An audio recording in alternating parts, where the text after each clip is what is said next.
Q7 நேயர்களுக்கு வணக்கம். Voice of காசா நிகழ்ச்சியில் இஸ்ரேல் பாலஸ்தீன விவகாரம் பற்றின பல துல்லியமான விஷயங்களை தெளிவாக நமக்காக கொடுத்துட்ருக்கிறாரு ஊடகவியலாளர் திரு முகமது இஸ்மாயில் அவர்கள். வணக்கம் சார். வணக்கம் பர்ணி. இப்போது ஏமன் விவகாரம் பெரிய ஒரு லெவலில் பேசும் பொருளாக இருக்குது. இப்போ இந்த ஒரு விஷயத்தை பார்த்து ஆக்கிரமிப்பு தரப்பில் ஒரு பதட்டம் நிலவுது, பயம் தொத்திக்கிச்சு அப்படிங்கிற ஒரு விஷயத்தை பார்க்க முடியுது சார். இதை பற்றி சொல்லுங்களேன். அதான் ஏமன் நாட்டின் மீது இதற்கு முன்பு பல முறை இஸ்ரேல் தாக்குதலை நடத்தியிருக்கிறாங்க. மீண்டும் ஏமனும் பதிலடி கொடுத்துருக்குறாங்க. இந்த சூழலில் பார்த்தீங்கன்னா இப்போ இருக்கிற நிலைமை ரொம்ப மோசமான ஒரு சூழல். இஸ்ரேல் சர்வதேச அரங்கில் புறக்கணிக்கப்பட்டிருக்குது. இஸ்ரேல் மீதான தாக்குதல்களை ஏமன் படைகள் தீவிரப்படுத்தியிருக்கிறாங்க. ஏமனினுடைய ஆயுதங்களை இஸ்ரேலால் தடுக்க முடியலை. ஆளில்லா விமானங்கள் 2 முறை விமான நிலையத்தை போய் தாக்கியிருக்கு. இப்போ லட்சக்கணக்கான செட்டிலர்ஸ்கள் மீண்டும் முதல்ல ஹிஸ்புல்லா தாக்குதல் நடத்தும் போது இவங்க பங்கரை நோக்கி ஓடினாங்க.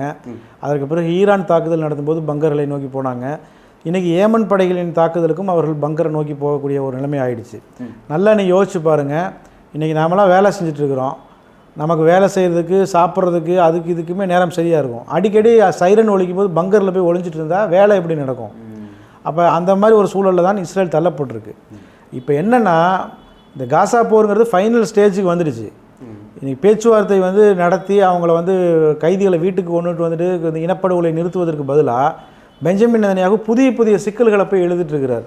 போய் கத்தார் மீது தாக்குதல், அது ஃபெயிலியர். ஹமாஸ் தலைவர்களை தாக்குறோம் அப்படின்னு சொல்லி கடைசியில் ஹமாஸின் அலுவலகத்தில் இருந்தவர்களை தாக்கி கொண்டு இருக்கிறாங்க. கத்தார் நாட்டினுடைய பாதுகாப்பு அந்த படையைச் சேர்ந்த அதிகாரிகளை கொண்டு இருக்கிறாங்க. இப்போ கத்தார் மிக ஆவேசமாக இருக்கிறாங்க. இன்றைக்கி அரபு நாடுகள் எல்லாம் இஸ்ரேலுக்கும் அமெரிக்காவுக்கும் கொட்டி கொடுத்தவங்க இன்றைக்கி அவங்களுடைய தவறை உணர்ந்துட்டாங்க.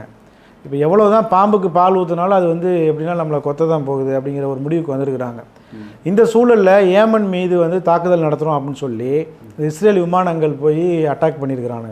ஆனால் இவன் தாக்குதல் நடத்தின இடம்லாம் என்னென்னு பார்த்தீங்கன்னா, எல்லாருமே பொதுமக்கள் பயன்படுத்தக்கூடிய வங்கிகள், பாதுகாப்பு, அதாவது பத்திரிகை ஆஃபீஸு, மெடிக்கல் ஃபெசிலிட்டிஸ், ஹாஸ்பிட்டல், அங்கே போய் அட்டாக் பண்ணியிருக்கான். இவன் எங்கே அட்டாக் பண்ணணும்? நியாயமாக யார் உங்களை அடிக்கிறாங்களோ அந்த மிலிட்ரி பேஸை போய் அடிக்கணும். ஆனால் மிலிட்ரி பேஸை இவனால் அடிக்க முடியல. அடிக்க போகும்போது அவங்க ஏமன் வச்சுருக்கக்கூடிய ஆயுதங்கள் இன்றைக்கி நவீன ஆயுதங்கள் அவங்க வச்சுருக்கிறாங்க. அதாவது தரையிலிருந்து வான் இலக்குகளை நோக்கி பாயக்கூடிய ஏவுகணைகளை வச்சுருக்கிறாங்க. அதை வீசும்போது இஸ்ரேலினுடைய விமானங்கள் என்ன செய்கிறான், புறமெதுகிட்டு ஓடின அந்த செய்தியை நம்ம பார்க்க முடியுது. அப்போ அவங்க என்னென்னா, ஒரு மிலிட்ரி பேஸை எப்படி பாதுகாத்து வச்சுருப்பாங்க அப்படின்னா, இந்த மாதிரி ஏவுகணை ஆயுதங்கள் மூலமாக பாதுகாத்து வச்சுருப்பாங்க. பொதுமக்களின் தளங்களுக்கு ஒட்டுமொத்தமாக ஒரு நாட்டுக்கே பாதுகாப்பு கொடுக்க முடியாது. அப்போ பொதுமக்களின் தளங்களை தாக்க மாட்டாங்க. ஏன்னா தாக்கினா அது போர்க்குற்றம், சர்வதேச போர்க்குற்றமாக மாறிடும். அதனால் தாக்க மாட்டாங்க. அப்படிங்கிறதுனால அந்த இடத்துக்கு பாதுகாப்பை குறைச்சிட்டு எங்கே இவங்க அடிப்பாங்களோ அங்கே தான் பாதுகாப்பு கொடுத்து வச்சுருப்பாங்க. அப்போ இதை தெரிஞ்சுக்கிட்டு அவன் என்ன பண்ணுறான்னா, பொதுமக்கள் இருக்கக்கூடிய இடங்களில் போய் அட்டாக் பண்ணி 35 மக்களை கொலை செஞ்சு 100க்கும் மேற்பட்டவர் காயமடைஞ்சிருக்கிறாங்க. இப்போ ஏமன் ஏற்கனவே இவன் அந்த பிரதமரை கொன்னதுக்காக வேண்டி தான் இப்போ தீவிரமான தாக்குதல் நடத்திட்டு இருக்கிறாங்க. இப்போ மீண்டும் ஒரு பதிலடி அவங்க கொடுத்தாங்க அப்படின்னு சொன்னால் அது இன்னும் மிக மோசமானதாக இருக்கும்னு எதிர்பார்க்கப்படுது. நெதன்யாகு அவன் என்ன செய்வான் அப்படின்னா, அட்டாக் பண்ணி போட்டு பங்கரில் போய் ஒளிஞ்சுக்குவான் எலி மாதிரி. அங்கே யார் சாக போகிறா அப்படின்னா, சாதாரண அந்த இஸ்ரேலிய குடிமக்கள், இந்த ஆக்கிரமிப்பு மக்கள் தான் சாக போகிறான். அவனுக்குமே ஒரு நல்ல சான்ஸ் இருக்குது. விமான டிக்கெட் எடுத்துகிட்டு வெளிநாட்டு போனான்னா அவன் தப்பிச்சுக்கலாம். ஆனால் அவங்க என்ன செய்கிறாங்க, அங்கேயே எவ்வளோ பிரச்சனைனாலும் அங்கே இருப்போம்னு சொல்லி இருந்துகிட்ருக்குறாங்க. எனவே என்னென்னா, இஸ்ரேலியர்கள் ரொம்ப அச்சத்தில் இருக்கிறாங்க அப்படிங்கிற செய்தியை நம்ம பார்க்க முடியுது. புலிவாலை பிடிச்சிட்டாங்க, இனி வாழை விட்டாலும் பிரச்சனை, விடாமல் இருந்தாலும் பிரச்சனை.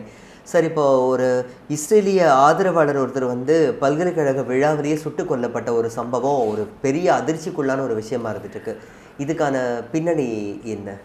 இது சாதாரண விவகாரம் இல்லை, ஒரு மிகப்பெரிய விஷயம். ஏன்னா அந்த நபர் சுட்டு கொல்லப்பட்ட நபர் டொனால்டு ட்ரம்ப்புக்கு மிகவும் நெருக்கமானவர்.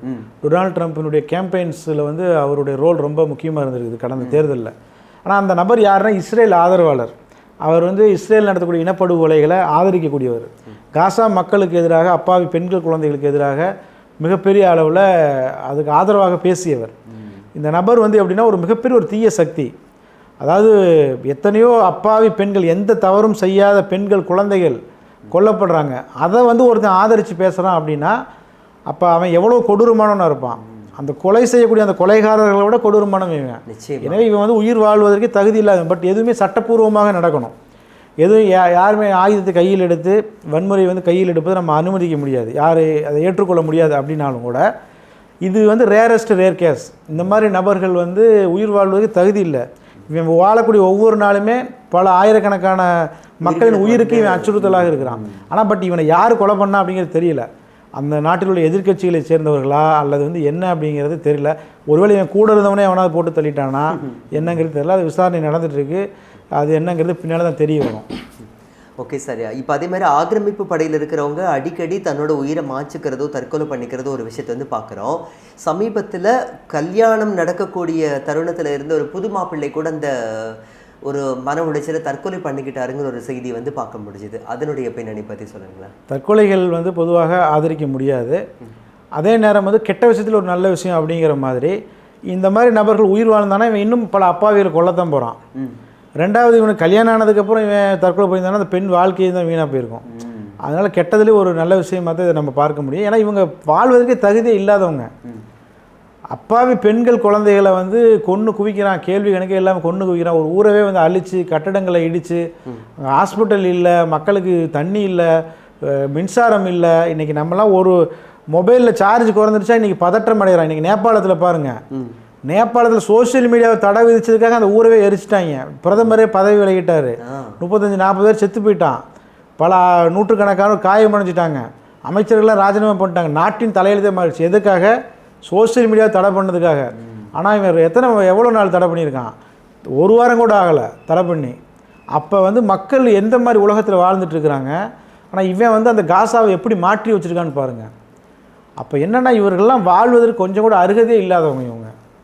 Okay sir. இப்போ அதே மாதிரி இன்னொரு முக்கியமான விஷயம் என்ன அப்படின்னா, இன்றைக்கி இருக்கிற ஒரு இதில் ஆயுத பலம் அப்படிங்கிறது ஒரு மிகப்பெரிய ஒரு விஷயம். இஸ்ரேல் வந்து அமெரிக்காவை நம்பி தான் இருந்துட்டுருக்குங்கிறது இப்போ தெரிஞ்ச விஷயம். ஆரம்பத்திலிருந்து நம்மளுடைய தொகுப்புகள் எல்லாத்துலேயுமே இதை பற்றி பேசுகிறோம்.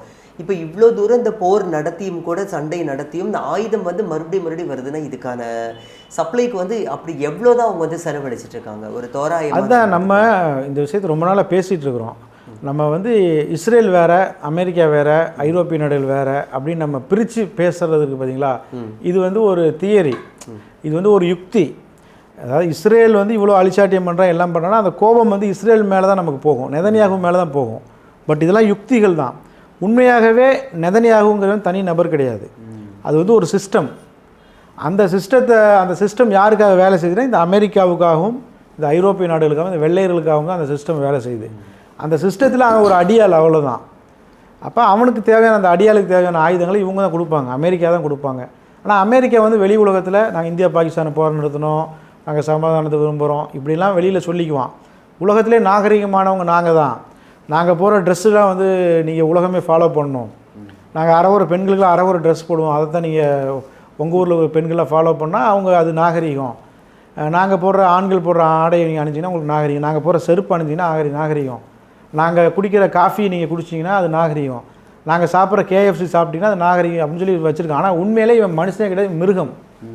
மனித உருவத்தில் இருக்கக்கூடிய மிருகம் தான் இந்த அமெரிக்காவினுடைய ஆட்சியாளர்கள், அதிகார வர்க்கம். இவனுடைய அந்த சிஸ்டத்தை காப்பாற்றிக்கிறதுக்காக தான் இவன் என்ன செய்கிறான், இந்த இஸ்ரேலுங்கிற ஒரு அடியாளை வச்சுருக்கான். இந்த அடியாள் இப்போ நம்ம கோபம்லாம் அந்த அடியாள் மேலே தான் போகும். அப்படி வந்து அந்த வடிகால் தான், அவன் மேலே கோபம் ஏற்படக்கூடாது, அதுக்கான வடிகால். ஏன்னா இவன் ஒரு கொடூரமானவன் தெரிஞ்சால் இவனுக்கு வந்து யாரும் சப்போர்ட் பண்ண மாட்டாங்க, இவனுடைய பொருட்கள் யாரும் வாங்க மாட்டாங்க, இவன் நாட்டில் போய் யாரும் வேலை செய்ய மாட்டாங்க. அப்போ இவனுக்கு வந்து ஒரு க்ளீன் இமேஜ் தேவைப்படுது. எப்படி ஊரில் வந்து பண்ணையார்கள் வந்து மனைவிக்கு தெரியாமல் இன்னொரு சின்ன வீடு வச்சுக்குவாங்க, புரியுதுங்களா? ஊரில் வந்து பெரிய மனுஷன் மாதிரி இருப்பான், அந்த பக்கம் வந்து அழிச்சாட்டி பண்ணுவான். அந்த மாதிரி அந்த சின்ன வீடு தான் அந்த இஸ்ரேல். Okay sir. இப்போது சர்வதேச கல்வி மாநாட்டில் இஸ்ரேல் வந்து நிராகரிக்கப்பட்டிருக்கு, திட்டவட்டமாக உள்ளே வரக்கூடாதுங்கிற மாதிரி ஒரு விஷயம் வந்து சொல்லப்பட்டிருக்கு. இது எப்படி பார்க்குறீங்க? அதான் இறுதி கட்டத்தை நெருங்கி விட்டது ஆக்கிரமிப்பு நிர்வாகம். நம்ம வந்து தொடர்ந்து பேசிக்கொண்டே வரோம். அந்த 12 நாள் போர், ஜூன் 12 போர் நடந்தபோது நம்ம சொன்னோம், இந்த ஆக்கிரமிப்புக்கான முடிவு காலம் வந்து நெருங்கி கொண்டே வருது. அணையும் விளக்கு சுடர் விட்டு எரியும். பிரிட்டிஷ்காரன் வந்து நம்ம நாட்டை 200 வருஷத்துக்கு மேலே ஆட்சி பண்ணான். அதற்கு பிறகு அவன் வந்து வெளியில் போகக்கூடிய ஒரு சூழ்நிலை ஏற்பட்டுருச்சு. எனவே இவங்க ஒரு 50 ஆண்டு 60 ஆண்டு காலம் அந்த 75 வருஷமாக பாலஸ்தீன நிலத்தை பிடிச்சி வச்சுருக்காங்க. பிரிட்டிஷ்காரன் பண்ணதோடு பல மடங்கு அட்டூழியம் பண்ணுறதுனால பிரிட்டிஷ்காரனாவது 200 வருஷம் இருந்தால் இவன் 75 வருஷத்துல இவன் போக போகிறான். இன்னும் அதிகபட்சம் சில மாதங்களில் அந்த நிர்வாகம் வந்து முடிவை வந்து சந்திச்சிடும். பாலஸ்தீன தனிநாடு உருவாக தான் போகுது. பாலஸ்தீனத்தை மீண்டும் வந்து போராளி குழுக்கள் தான் ஆட்சி செய்ய போகிறாங்க. அவங்க வெளிநாடுகள்லேருந்து ஆயுதம் வாங்கி அந்த நாட்டை வந்து வலிமைப்படுத்தி தான் போகிறாங்க. இவனுடைய கதையை வந்து முடிக்க தான் போகிறாங்க. இதுதான் நடக்க போகுது சார். அதே மாதிரி கால்பந்து ரசிகர்கள், இத்தாலி இஸ்ரேல் நாட்டினுடைய ரசிகர்களுக்குள்ள ஒரு கருத்து வேறுபாடின் காரணமாக அங்கே சலசலப்பு நடந்திருக்கு. அதை எப்படி பார்க்குறீங்க?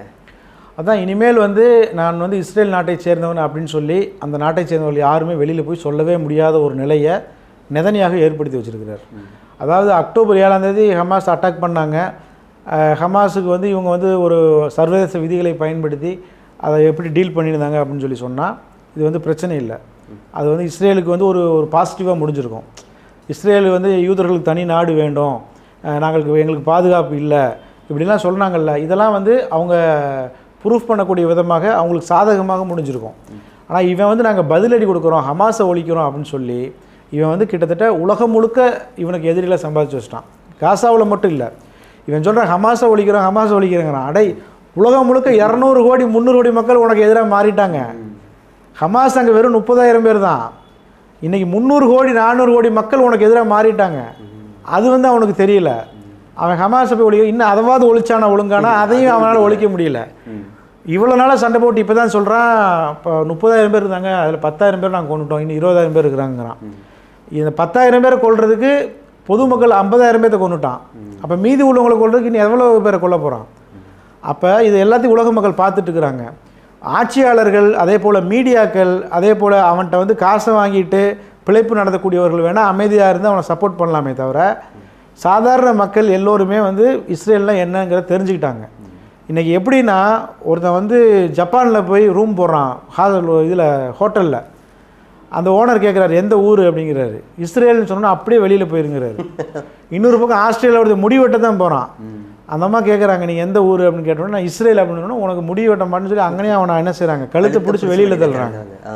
இதே மாதிரி உலகம் முழுக்க பார்க்குறோம். ஜெர்மனியில் வந்து பார்த்தீங்கன்னா இத்தாலியில் கால்பந்து போட்டி இத்தாலிக்கும் இஸ்ரேலுக்கும் நடக்குது. முன்னாடி ஒரு போட்டி, தகுதி சுற்று போட்டி, முதல் 2 போட்டி நடந்துச்சு. முதல் போட்டியில் பார்த்தீங்கன்னா இஸ்ரேல் தேசிய கீதம் பாடும்போது ரசிகர்லாம் திரும்பி நின்று முதுகு காட்டுறாங்க. அப்போ அதே போல் இஸ்ரேலுடைய கல்வியாளர்கள் அவங்க எங்கேயாவது போனாங்கன்னா அவங்கள வந்து வெளியேற்றுறாங்க. கிடையாது ஹாலிவுட் திரைப்பிரபலங்கள் 1800 பேர் சைன் பண்ணி லெட்டர் அனுப்பிச்சிருக்காங்க, இனிமேல் நாங்கள் இஸ்ரேலுடைய திரைப்படங்கள் மொத்தமே 1 கோடி பேர் கூட கிடையாது நாட்டு மக்கள் தொகை, மொத்தமே 90 லட்சம் பேர் தான் இருக்கிறான். அதில் பாதி பேர் வெளிநாட்டில் இருக்கிறான், இரட்டை குடியுரிமை வாங்கியிருக்கான். அங்கே இருப்பவனே மொத்தமே 50 லட்சம் பேர் தான். 50 லட்சம் பேர் இருக்கிறான். ஒரு 10 லட்சம் பேர் வந்து இராணுவம் இருக்குது, மீதி உள்ளது வெறும் 40 லட்சம் பேர் தான். இவன் இருந்துக்கிட்டு உலகத்தை வந்து அவ்வளவு அழிச்சாட்டிங்க உலகத்தில் பண்ணிகிட்ருக்கிறான். எனவே என்னென்னா இவனுடைய முடிவு காலம் வந்துருச்சு. ஹிட்லர் கூட வந்து ஹிட்லரை தான் மக்கள் வெறுத்தாங்க, ஜெர்மனியர்களை வெறுக்கலை. ஹிட்லரையும் ஹிட்லர் படைகளையும் தான் மக்கள் வெறுத்தாங்க. ஆனால் இன்றைக்கி இஸ்ரேல்னு பேரை சொன்னாவே வெறுக்கக்கூடிய அளவுக்கு மிக மோசமாக இவன் வந்து நடந்திருக்கான். இது எதிர்வினைகள் இன்னும் ஆரம்பிக்கவே இல்லை. இதெல்லாம் சும்மா, இதெல்லாம் வந்து இதெல்லாம் ஒரு அடையாளங்கள் தான். இதெல்லாம் ஒரு அடையாளம். ஏன்னா இன்றைக்கி உங்களை எதிர்ப்பவர்கள் யாருமே வலிமையாக இல்லை. இன்றைக்கி இஸ்ரேலை எதிர்ப்பவர்கள் வலிமையாக இல்லை. வலிமையாக இல்லாதனால நீ உயிர் பிழைச்சிட்ருக்கிற, அவ்வளோதான். Okay sir. இப்போ நீங்கள் ஹிட்லர்னு சொன்னதும் டொனால்ட் ட்ரம்ப் வந்து ஒரு ஹோட்டலுக்கு சாப்பிட போன இடத்துல அங்கே இருந்த பெண்கள் வந்துட்டு 21st செஞ்சுரியோட அடால்ஃப் ஹிட்லரே நீங்கள் தான் சொல்லிட்டு எதிர்ப்பு தெரிவிச்சிருக்காங்க. இஸ்ரேலி இனப்படுகொலையை வந்து எதிர்ப்பு தெரிவித்து அவங்க வந்து கூச்சல் போட்டிருக்காங்க. இதுவே ஒரு பேசும் பொருளாக தொலைக்காட்சிகளெல்லாம் பார்க்க முடிஞ்சுது. இதை எப்படி பார்க்குறீங்க? இது ஆரம்பம் தான். அடுத்து வந்து செருப்பு தான் வரும். யாரெல்லாம் இஸ்ரேலை ஆதரிக்கிறாங்களோ, யாரெல்லாம் இஸ்ரேலுக்கு ஆயுதம் கொடுக்குறாங்களோ அவர்களை அவர்களுடைய நாட்டினுடைய சொந்த மக்களை செருப்பால் அடிப்பாங்க. அதுக்கு ஒரு உதாரணம் தான் டொனால்டு ட்ரம்ப்புக்கு அந்த ஹோட்டலில் நடந்த ஒரு விஷயம். அதை அவர் அவ்வளோ அலட்சியமாக நீ கத்திக்க ஒன்றால் அதுதானே முடியுங்கிற மாதிரி அலட்சியமாக நக்கலாக அவர் பேசிட்டு போகிறதாவும், வெக்கமான சூடு சோரணை உள்ளவன் தான் அதை பற்றி யோசிப்பான். அதெல்லாம் இல்லாத ஒரு இனப்படுகொலைவாதிகள் தான், இனப்படுகொலைக்கு ஆதரவு தெரிவிப்பவங்க தானே. அவன் கண்ணு முன்னாடி அவ்வளோ பேர் டொனால்டு ட்ரம்ப் நான் வந்து ஆட்சிக்கு வந்தால் நான் வந்து காசா போகிற ஒரே நாளில் நிறுத்துவேன், உக்ரைன் போகிற நிறுத்துவேன்னு சொன்னார். நிறுத்த முடியல. ஏன்னா சிஸ்டம் அப்படி இருக்குது, அமெரிக்காவோட சிஸ்டம் அப்படி தான். அவன் என்னென்ன இனப்படுகொலை என்னெல்லாம் பண்ணுறானோ அதெல்லாம் ஆதரிக்கணும். நீங்கள் அவன் டொனால்டு ட்ரம்ப்பை வந்து நம்ம வந்து ஒரு பெரிய மனிதராக பார்க்குறோம். எத்தனை குழந்தைகளை ஈராக்கில் கொண்டு இருக்கான், எத்தனை குழந்தைகளை ஆப்கானிஸ்தானில் கொண்டு இருக்கிறான், எத்தனை குழந்தைகளை வந்து பேரழிவு ஆயுதம் இருக்குது ஈராக்கில். சதாம் ஹுசேன் பெரிய ஆயுதம் வச்சுருக்கிறாருன்னா என்னத்த ஆயுதத்தை கண்டுபிடிச்சான்? ஒன்றுமே கண்டுபிடிக்கல. 5 லட்சம் மக்களை கொண்டுட்டான். ஒரே ஒரு மனிதனை கொண்டா நம்ம அவனை கொலகாரம் 5 லட்சம் பேரை கொண்டிருக்கான். ஆனால் அவனை நம்ம வந்து நாகரிகத்தின் உச்சியில் இருப்பவன் நம்ம அமெரிக்காவுக்கு விசா கிடச்சிடாதா அப்படின்னு சொல்லி நம்ம பார்த்துட்ருக்குறோம். ஓகே சார், இப்போ இந்த ஒரு விஷயம் இப்போ நீங்கள் சொன்னதும் இதை பற்றி நான் கேட்டுறேன், இதையும் கேட்டுறேனே. இப்போ வந்து இந்தியாவுக்கும் அமெரிக்காவுக்கும் இடையில வந்து நட்புறவு வந்து மறுபடியும் தொடரணும். நரேந்திர மோடி வந்து என்னுடைய நெருங்கிய நண்பர், அரசியல் ரீதியாகவோ வணிக ரீதியாகவோ நான் வந்து பேச்சுவார்த்தை நடத்த போகிறேன், அந்த நண்பருக்காக நான் காத்துக்கிட்டு இருக்கேன்னு ட்ரம்ப் வந்து சொல்லியிருக்காரு. இது எப்படி பார்க்குறீங்க? கத்தாருக்கு நடந்தது தான் நமக்கும் நடக்கும். கத்தார் வந்து டொனால்டு ட்ரம்ப்புக்கு 3500 கோடி ரூபாய்க்கு ஃப்ளைட் கொடுத்தான். கிட்டத்தட்ட வந்து எத்தனையோ பல 1000 கோடி ரூபாய்க்கு இன்வெஸ்ட்மெண்ட் பண்ணுறான். யார்? அமெரிக்காவினுடைய போயிங் விமானத்தை வாங்குறான், அமெரிக்காட்டு போர் விமானம் வாங்குறான். அவ்வளோ கொட்டி கொட்டி கொடுக்குறான் கத்தார். கடைசியில் பார்த்தா கத்தாரை வந்து காட்டி கொடுத்துட்டான், கூட்டி கொடுத்துட்டான், ரெண்டு சேர்ந்து கொடுத்துட்டான். அவன் பாட்டுக்கு இஸ்ரேல் விமானம் வருது, கத்தாரில் எதுவுமே வேலையை செய்யலை. இஸ்ரேல் விமானம் வந்து குண்டு போடுது. அது கத்தாரா இல்லை ஏமனா? ஏமனில் குண்டு போகிறத நம்ம பெருசாக பேசுகிறோமே, இஸ்ரேல் வந்து குண்டு போட்டுச்சுன்னு. கத்தார் அவ்வளோ பெரிய பணக்கார நாட்டில் குண்டு போகிறான், கத்தாரால் தடுக்க முடியல. ஏன்னா எந்த வெப்பன்ஸும் இவன் கண்ட்ரோல் இல்லை. ஏர் டிஃபென்ஸ் சிஸ்டம் ஒர்க் ஆகணும் இல்லையா? கத்தாரினுடைய ஆட்சியாளரே சொல்கிறார் என்னென்னா, எங்களுடைய ஏர் டிஃபென்ஸ் சிஸ்டத்தை கண்டறிய முடியாத ஒரு ஆயுதத்தால் இஸ்ரேல் தாக்கியது அப்படிங்கிறாரு. அப்புறம் இஸ்ரேல் கண்டறிய முடியாத ஆயுதத்தை வச்சு தாக்குது அப்படின்னா அப்போ நீங்கள் அப்புறம் எதுக்கு உங்களுக்கு இது இராணுவம்னு ஒன்று இருக்குது? கண்டறிய முடியாத ஆயுதத்தையும் கண்டறிஞ்சு தாக்குறது தானே நவீன தொழில்நுட்பம்னு சொல்கிறது. அப்போ கண்டறிய முடியாத ஆயுதத்தை வச்சு நீங்களும் இஸ்ரேல் அட்டாக் பண்ணுங்கள். இல்லை கண்டறிய முடிஞ்ச ஆயுதத்தை வச்சா ஏதாவது ஒரு சின்ன எறும்பு கூட காலை வச்சா கடிச்சிடுது, அது கூட உங்களால் செய்ய முடியல. அப்போ இந்தியாவுக்கு அதான் நிலைமை. இவங்க வந்து பெரிய ஆதிக்க சக்திகள். இவங்க அமெரிக்கா அப்படிங்கிறவங்க நம்ம நினைக்கிற மாதிரி நம்மளை மாதிரியான சாதாரண மனிதர்கள் இல்லை. நயன்தாரா ஒரு முறை ஒரு நிகழ்ச்சியை கலந்துக்கும் போது ஒருத்தன் சொல்லுவான், இவங்க நம்மள மாதிரி ஆர்டினரி பீப்புள் இல்லைம்மா, புரியுதுங்களா? அது கூட வைரலாக பரவச்சு. அந்த மாதிரி உண்மை என்னென்னா, இந்த ட்ரம்ப்பு, இந்த வெள்ளைக்காரர்கள் இவங்களாம் சாதாரண ஆர்டினரி பீப்புளே இல்லை. இவங்களுடைய வரலாறே முழுவதும் இரத்த கரை படிஞ்சது. இவங்க மனிதர்களை வந்து விலங்குகளாக பார்க்கக்கூடியவங்க, நிறத்தின் அடிப்படையில் பார்க்கக்கூடியவங்க. அந்த வெள்ளை தோல் கொண்டவங்க தான் உயர்ந்தவர்கள், கடவுளினுடைய இதில் வந்து உயர்ந்தவர்கள். மற்றவங்களாம் அவர்களுக்கு அடிமையானவர்கள்ங்கிற மென்டாலிட்டி உள்ளவன். இவன் கூட நீ என்ன தான் நட்பு வச்சாலும் அவன் கடைசியில் கத்தாருக்கு மாதிரி ஒரு இதை தான் ஏற்படுத்துவானே தவிர அவன் ஒரு நாள் நமக்கு வந்து நன்மை செய்ய மாட்டான். நம்மளுடைய மொத்த வளங்களை எப்படி சுரண்டலாம், நம்ம இந்தியர்களுடைய உழைப்பை வந்து எப்படி சுரண்டுறது, எப்படி வந்து நம்ம யூஸ் பண்ணுறது தான் அவன் யோசிப்பான். மோடி வந்து இணக்கமாக இருக்கா, மோடிக்கு வேணால் ஏதாவது செய்வான். அம்பானி அதானிக்கு வேணால் அவன் ஏதாவது செய்வான். கிடைக்கிற ஷேரில் வந்து ஏதாவது கொடுப்பான். நாட்டு மக்களுக்கு அவன் எதுவுமே கொடுக்க மாட்டான். ஏன்னா அவன் நம்மளை மனுஷனாவே மதிக்க மாட்டான். அதனால் இவர் மோடி வந்து ட்ரம்ப்புக்கு வந்து ஆதரவாக போய் பிரச்சாரம்லாம் பண்ணார். இப்போ என்னாச்சு? இந்தியர்களை கட்டி கொண்டுட்டு வந்து தூக்கி வீசிட்டு போனான். எதுவுமே மோடியால் பேச முடியல. கட்டி கொண்டு வந்து தூக்கி வீசிட்டு போனான். இன்றைக்கி வந்து பார்த்தீங்கன்னா பாகிஸ்தான் போகிறேன் நான் தான் நிறுத்தினேன்னு சொல்லி இந்திய இறையாண்மையை கேள்விக்குறியாக்குற மாதிரி கேள்வி கேட்குறான். தொடர்ந்து சொல்கிறேன், நான் தான் போகிறேன் நிறுத்தினேன், நான் தான். 2 பேர் விட்டு அடிச்சுட்டு செத்துருப்பாங்க. அமைதிக்கான தூதுவருங்கிற நோபல் பரிசுக்கே வந்து பரிந்துரை செய்யணுங்கிற அளவுக்கு பேசிட்டு இருந்தாங்க. ஆமாம், அதாவது இந்தியாவுக்கு வந்து ஒருபோதும் ட்ரம்ப் வந்து எதுவுமே செய்ய மாட்டார். இந்தியாவுக்கு எதிராக தான் அவர் நடந்துக்குவார். ட்ரம்ப்பே நினைச்சாலும் முடியாது. ஏன்னா நிர்வாகம் அப்படி. அது வெள்ளைக்காரர்களுக்கான நிர்வாகம். வெள்ளை மாளிகையிலேருந்து அவர் வேலை செய்கிறார். ஒரு நாள் கருப்பர்களுக்காக அவர் வந்து இது பண்ண மாட்டார். எனவே வந்து என்னென்னா, நம்மளை வந்து என்ன செய்வான்னு சொன்னால் பாகிஸ்தானை காட்டி மிரட்டுவோம். இப்போ நம்ம இந்தியா நம்ம பேச்சை ட்ரம்ப்பினுடைய பேச்சை நம்ம கேட்கலை அப்படின்னா பாகிஸ்தானை அவனே தூண்டி விடுவான். அவனே பாகிஸ்தானுக்கு ஆயுதம் கொடுப்பான், அவனே எல்லாம் கொடுத்து தூண்டி விடுவான். இல்லை பாகிஸ்தான்கிட்ட என்ன செய்வான், நீங்கள் ஆயுதத்தை கொடுத்து நீங்கள் ஒரு தீவிரவாத குழுவை போய் அடித்து இந்தியாவை இது பண்ணுங்கம்மா, வம்புக்கிழும்மா, உளவுத்துறைகளை வந்து இறக்கி விடுவான். எனவே வந்து நம்பிக்கைக்குரியவர்களே கிடையாது அவங்க. ஓகே சார், இவ்வளோ நேரம் இந்த இஸ்ரேல் பாலஸ்தீன விவகாரத்துலேருந்து ட்ரம்ப் இந்தியா மேலே வச்சிருக்கக்கூடிய ஒரு காழ்ப்புணர்ச்சியை முதல் கொண்டு எல்லாமே தெளிவாக சொன்னதுக்கு Q7 சார்பாக மனமார்ந்த நன்றிகள். ரொம்ப நன்றி.